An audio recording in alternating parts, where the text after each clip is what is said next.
Olá, sejam muito bem-vindos a mais um Bate-Papo Literário, um programa para quem aprecia uma boa história e uma boa conversa. E ao longo destes quase 10 anos na UniTV-SC, tivemos a alegria de receber centenas de escritores e acompanhar o nascimento de muitos livros e projetos literários. Mas alguns convidados ocupam um lugar muito especial nessa trajetória. E o convidado de hoje é um deles. Além de escritor, pintor e escritor, seu Pedro Antônio Correia, meu confrade na Academia de Letras, da qual é membro fundador e carinhosamente conhecido como Nosso Senhor das Artes. E há um motivo ainda mais especial para este encontro. Seu Pedro foi o primeiro entrevistado da história do Bate-Papo Literário na estreia do programa em 24 de setembro de 2016. Hoje, quase 10 anos depois, eu tenho a alegria de recebê-lo pela quinta vez para falar sobre o seu mais recente romance histórico, Corvos, o Salteador e a Coroa de Espinhos. Seu Pedro, meu querido confrade da Academia Tubaronense de Letras, eu queria agradecer do senhor estar aqui mais uma vez no programa. É um prazer muito, muito grande recebê-lo aqui, pela admiração que eu tenho pelo senhor, pela sua escrita, pela sua arte. Olha, deixa a admiração para mim, tá? Imagina. Eu agradeço demais essa quinta oportunidade de estar à frente das câmeras de televisão da UniTV. Seu Pedro, antes de nós começarmos, eu vou pedir para o Lucas colocar um trechinho da nossa primeira entrevista há 9 anos e alguns meses atrás. Vamos ver? Vamos lá. Está aqui conosco para um delicioso bate-papo o presidente da nossa Academia Tubaronense de Letras, seu Pedro Antônio Correia. Ô, seu Pedro, é uma honra recebê-lo aqui. Eu é que agradeço. Inclusive, a honra é minha de ser o primeiro entrevistado nessa. Primeiro entrevistado. Então, escolhi a dedo, tá, seu Pedro? Olha. Ô, seu Pedro, o senhor escreveu, então, a Crônica da Vida Inteira. Crônicas da Vida Inteira. E aí o senhor começa falando da infância do senhor. Sim. Que é lá em Armazém, mas é no interior. Lá no interior, no sertão, né? Onde no sertão de Armazém. Eu nasci no sertão lá, né? Isso há quantos anos, seu Pedro? Isso há 78 anos. 78 anos. Tá, mas o senhor não nasceu sozinho, né? O senhor veio acompanhado. Como é? A produção foi tão boa que Deus resolveu fazer em dupla. Voltando aqui, seu Pedro, gostou de rever o senhor? Gostei. Há quase 78 anos. Hoje o senhor está com que idade? Posso perguntar? 88. 88, é? Já 78, fez? Eu achei que fosse. Eu achei que o senhor ainda fazia 88. Já está com 88, né, seu Pedro? Já fiz. Esse está garantido. Já está. Está garantido isso aí. E naquela época o senhor veio aqui para lançar crônicas. Eu estava com 78, de uma justamente. vida, de uma vida inteira, né? Isso, né? Isso. E de lá para cá foram quantos livros publicados, seu Pedro?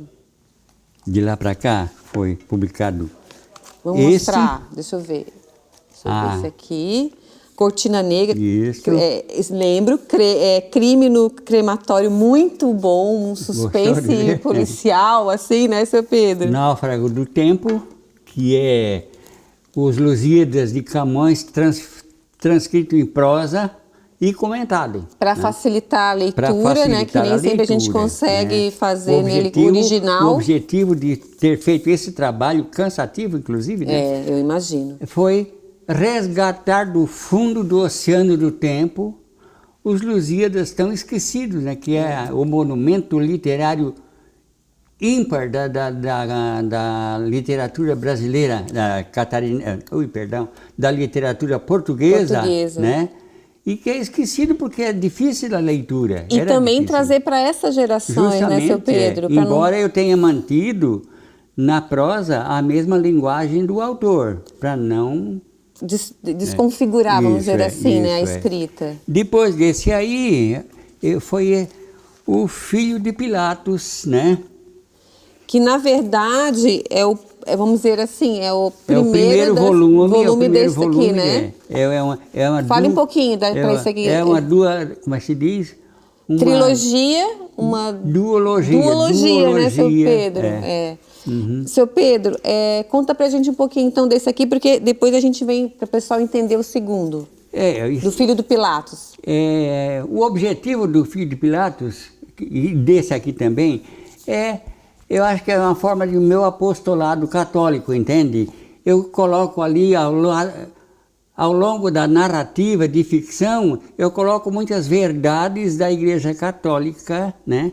Para que o meu leitor se intere de fato conheça um pouquinho da história. Da importância de avivar na mente e no coração aquelas verdades nas quais nós acreditamos. Eu acredito piamente, né? E acho que a origem também, né? Então é um romance de muita ficção, de muita pesquisa, né? Para que a gente não escreva abobrinha, né? Então, ali está narrada o início do cristianismo, já, né? desde Jesus Cristo, né? Desde a infância do personagem, né? Assim que Jesus Cristo foi batizado, vem a vida pública dele, né? E até a crucificação e a ressurreição. Conta mais ou menos, né? Essa trajetória do personagem, né? A gente veio conversando no caminho para cá e eu falei para o senhor assim que eu penso que eu conheço muito pouco dessa história e é muito bom ler os romances do senhor porque traz realmente a história, mas ela é romanceada, ela fica mais gostosa de ser lida, de ser conhecida por causa dessa ficção, que na verdade é uma ficção baseada em fatos reais, né? Por isso a importância da pesquisa. Embora os personagens sejam fictícios, mas a história, o contexto é real, né, seu Pedro? Nós vamos fazer mais um pequeno intervalo e na volta a gente volta falando um pouquinho mais então do filho de Pilatos, que deu origem ao Corvus, o Salteador e a Coroa de Espinhos, que o senhor está lançando agora, certo? Não sai daí que a gente volta já já.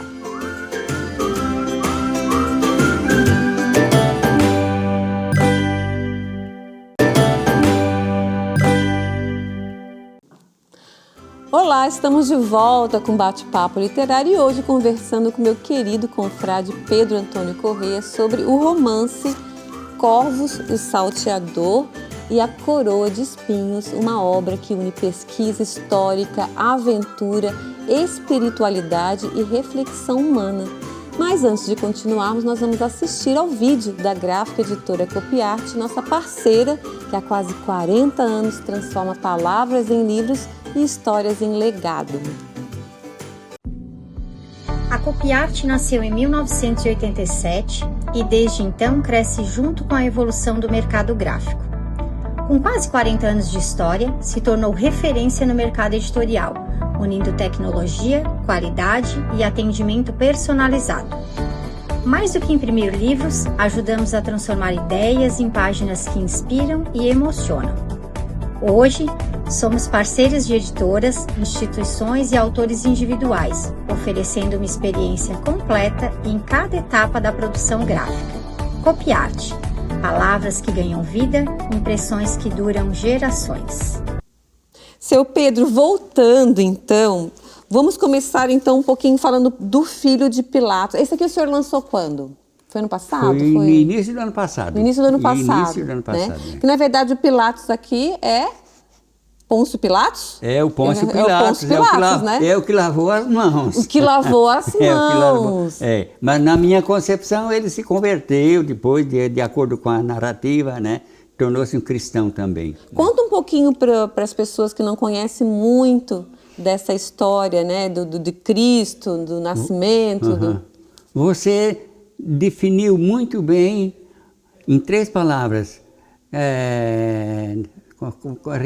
Espiritualidade, fé, espiritualidade. E o romance, uma história, né? E trazer história também. Isso, Conta pra gente sobre um pouquinho, traz um pouquinho pra gente dessa história, começando aqui do filho de Pilatos, que eu acho que é importante do pessoal que tá vendo conhecer um pouquinho. O personagem, né, é adotado por Pilatos para fugir de uma ameaça de morte. A criança, o menino ainda com 6 anos, foi adotado por Pilatos a pedido do próprio pai biológico. Então, como o Pôncio Pilatos foi nomeado governador da Judéia, ele foi levado para longe, então, quer dizer, fugiu da ameaça, então, Entendi. né? E lá, então, na Judéia, ele teve sucessivos contatos com o próprio Jesus Cristo, né? Que curou a perninha dele, né? Quando criança ainda. E ali ele se tornou um amigo tão íntimo, tão fervoroso de Cristo, que acompanhou o Cristo até o sofrimento da cruz. O sofrimento da paixão, ele pediu para participar desse sofrimento, e participou, né, na minha narrativa. E então o livro conta, inclusive, o início da igreja cristã, né, o início do cristianismo. A pregação, né? Não sei se aqui já tem os apóstolos, isso. né? Conta pra gente o episódio. Né, o personagem, o Atílio, ele se torna uma pessoa, um rapaz de mente tão esclarecida, que ele, vendo a pobreza de certa região da Judéia, ele cria na minha concepção, eu acho que ele é a primeira cooperativa do mundo, né? Para ir contra o lucro excessivo dos comerciantes da época, né? E com isso ele se torna adversário, inimigo, perseguido pelo Sinédrio, que é o Sinédrio na época era o colegiado dos sacerdotes da época, né, de Jerusalém. Então, o Caifás, que era o chefe dos sacerdotes, despacha o Atílio para Roma dentro de um caixote. Ah, sim. Como isso aqui é mencionado aqui. Mencionado aqui. Justamente, né? E aí depois, na sequência... desculpa. Aí, então... Na sequência, então, a pedido de alguns leitores, eu tive que continuar a história, porque ficou alguns senões, né, para continuar. E deu no que deu. O Corvus, o salteador e a coroa de espinhos, né? Que aí continua... Então aí... o resgate do Corvus, que era um bandido, um salteador de estradas ele, na hora, o navio em que ele foi, a nave em que ele... foi preso, né? Ele foi condenado a ser remador até a morte, isso, né? Ela foi abalroada e foi... Sofreu um naufrágio. Foi naufragar, e na hora que ele estava sentindo a morte diante de si, ele sentiu aquele estalo, né? Ele chamou pela mãe, não foi? Ele gritou. Chamou pela mãe com toda a veemência. E foi salvo, né? De repente ele se jogou com pedaço do remo e tudo mais, que prendia as mãos e também a tábua que prendia os pés, jogou-se no mar e conseguiu dias depois ele foi salvo por uma pessoa que cristianizou, né? Exatamente. Pregou toda a doutrina de Cristo com todo carinho, e ele se tornou um grande benfeitor, criou escolas com a riqueza que ele adquiriu do tempo da pirataria dele, né? Para o bem, para usar para o bem. Utilizou aquela riqueza para criar escolas e tal, exatamente. Né? Então foi Nós vamos fazer um pequeno intervalo e na volta falar um pouquinho mais dessa literatura e o que tem a ver essa história com a atualidade. Acho que tem muito a ver, né, seu Pedro? Não sai daí? Sim, tem algumas coisas verdade. que sim. Não sai daí que a gente volta já já.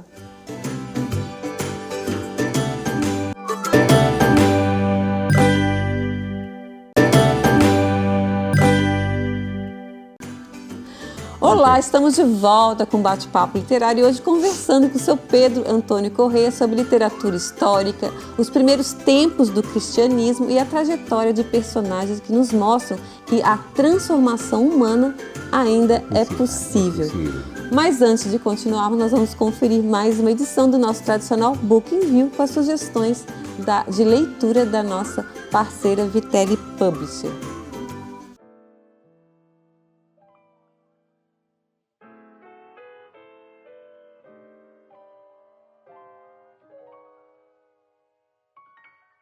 Olá, como vai, leitor? O Book in View de hoje apresenta o livro Cruz e Souza, Travessias, escrito e organizado por Celestino Sachet e José Gomes Neto. A pretensão dos autores é popularizar a obra do maior poeta simbolista do Brasil, levando-a para as salas de aula. O livro está dividido em 3 movimentos. O primeiro apresenta o homem e o poeta Cruz e Souza. O segundo expõe a obra, seguida de comentários esclarecedores dos organizadores. O terceiro foi concebido para a direção do leitor, principalmente do estudante. Conheça Cruz e Souza, que deixou com seus escritos um importante legado para a literatura catarinense. Até o próximo Book in View. A obra do maior simbolista do Brasil catarinense merece ser redescoberta pelas novas gerações. Muito boa dica. Seu Pedro, voltando então, eu tenho muita curiosidade de saber um pouco mais dessa pesquisa. Quanto tempo o senhor levou para fazer a pesquisa? Como o senhor falou, não podemos, mesmo que seja um romance, uma ficção, o senhor não pode pegar a história e fazer ali uma salada mista. Sim, né? O senhor tem que estar, são baseados em alguns fatos reais e tem que respeitar, né? Porque é um romance histórico. Conta pra gente quanto tempo que levou essa pesquisa, como é que foi feita?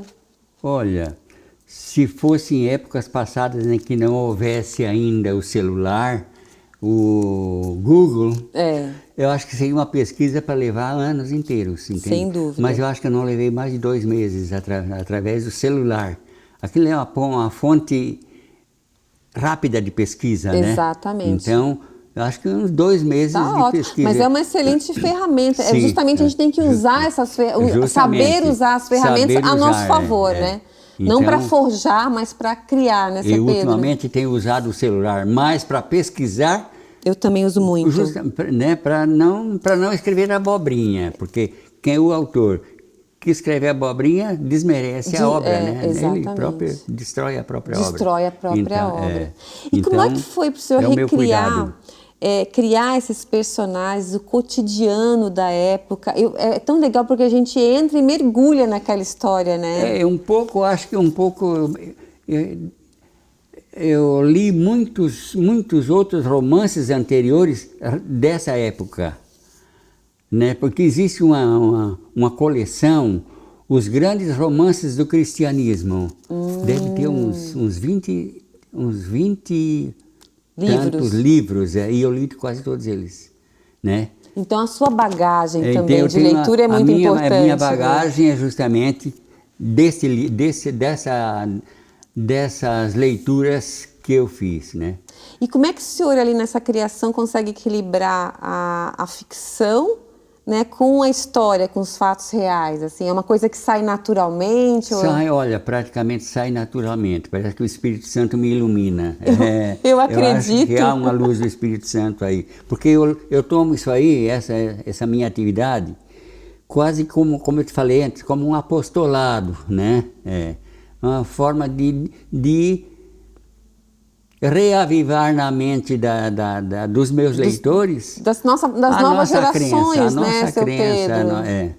Para eles conhecerem um pouquinho dessa história. E mostrar que, de fato, como você falou, que por mais bandido que uma pessoa seja, ela tem uma chance, de ser resgatada, né, para o bem. Então, essa você acha que é a grande... A grande lição que eu dou é essa aí, né? É essa da redenção mesmo, da redenção. Né? Da redenção. Né? Foi a redenção do Cristo, né? A nossa redenção feita por Cristo e a redenção do próprio Corvus, que era um bandido, né? E conseguiu... tornou-se um cristão de muito valor, né, na época. E espalhou isso, né, de uma certa forma para outras pessoas, como fez Cristo, né, e também criando uma coisa que me chamou a atenção, seu Pedro, o senhor fala ali da criação de escolas de arte, de música, sim. Isso é ficção, o senhor quis trazer, ou realmente são coisas existiu que... na época, mesmo? Existiu sim. Que o seu Pedro acho que quer trazer o leitor também para essa parte da literatura, da arte. Sim, existiram escolas, sim. Poucas, mas existiram pelo Império Romano, né? Ah, que bacana. Na Europa, principalmente, né? Sim, na Europa, sim, mas nessa época do início lá do cristianismo, né? Do Império Romano, lá no século I, né? Que é quando... É o primeiro século. Para mim foi uma novidade. Eu achei que fosse ficção, assim, mas realmente existiram algumas escolas. Algumas, assim, raras. Mas era muito rico, né? Era uma sociedade muito rica, né? Nos mosteiros existiram. Nos mosteiros, nas paróquias, escolas paroquiais, né? Seu Pedro, conta pra gente, se as pessoas quiserem conhecer não só o último, né? Corvus, o Salteador e a Coroa de Espinhos, mas o Filho de Pilatos, o Náufrago do Tempo. Como é que as pessoas fazem para te contactar, para conseguir falar com o senhor? Eu ainda não tenho uma data para lançamento. Tá. Mas eu pretendo lançar. O senhor pretende fazer o lançamento? Pretendo fazer um pequeno lançamento, né? Não sei ainda, não tenho o local definido também. Mas a gente vai divulgar isso aí pelas redes sociais, né? Perfeito. Para a gente terminar, o senhor é membro fundador da nossa Academia Tubaronense de Letras. Que importância tem isso para a sua vida literária e que importância que tem para o senhor continuar escrevendo sempre, né? Sempre. Eu acho que para mim, eu agradeço a Deus o dom que me deu de ter a capacidade de escrever, de colocar no papel, no livro, as minhas ideias, né, as minhas crenças, os meus valores, né? Exatamente. Então isso é importante, eu acho que... E a academia foi assim um suporte, né, que a gente... a importância da academia para isso, né? E acho que está no meio de outros colegas também, né? Justamente, a convivência acadêmica ajuda, fomenta bastante a vontade de escrever. O senhor já foi presidente por umas 2 vezes ou mais? 2 vezes. 2 vezes presidente da academia. A primeira vez 2 anos, a segunda 4. 4 anos. Eu peguei o senhor, quando eu entrei, o senhor era... o seu ingresso foi na minha presidência. Na sua presidência, que honra. Seu Pedro, querido, essa é a 5ª vez que o senhor vem aqui. O senhor é o meu primeiro entrevistado, mas eu pretendo que o senhor venha aqui muitas vezes, lançando muitos livros, que é sempre um prazer enorme recebê-lo aqui. Tá bom? E eu conversei hoje com Pedro Antônio Correia sobre o seu último romance publicado, Corvus, o Salteador e a Coroa de Espinhos. Mas antes de encerrarmos, eu quero agradecer aos parceiros que ajudam a manter viva essa trajetória. Eu quero agradecer a Gráfica Editora Copiarte, palavras que ganham vida e impressões que duram gerações. Estúdio Morgana Anacleto, referência em beleza e autoestima. Academia Toia, 46 anos cuidando do movimento e da saúde. E a Vitelli Public, que ajuda a escrever a história de quem escreve a sua história. E o Bate-Papo Literário fica por aqui, mas vocês podem rever este e outros programas no nosso canal no YouTube, Bate-Papo Literário com Renata Dalbon. Muito obrigada pela companhia e lembre-se, enquanto existirem histórias capazes de atravessar os séculos e tocar os corações humanos, sempre haverá espaço para uma boa história e uma boa conversa.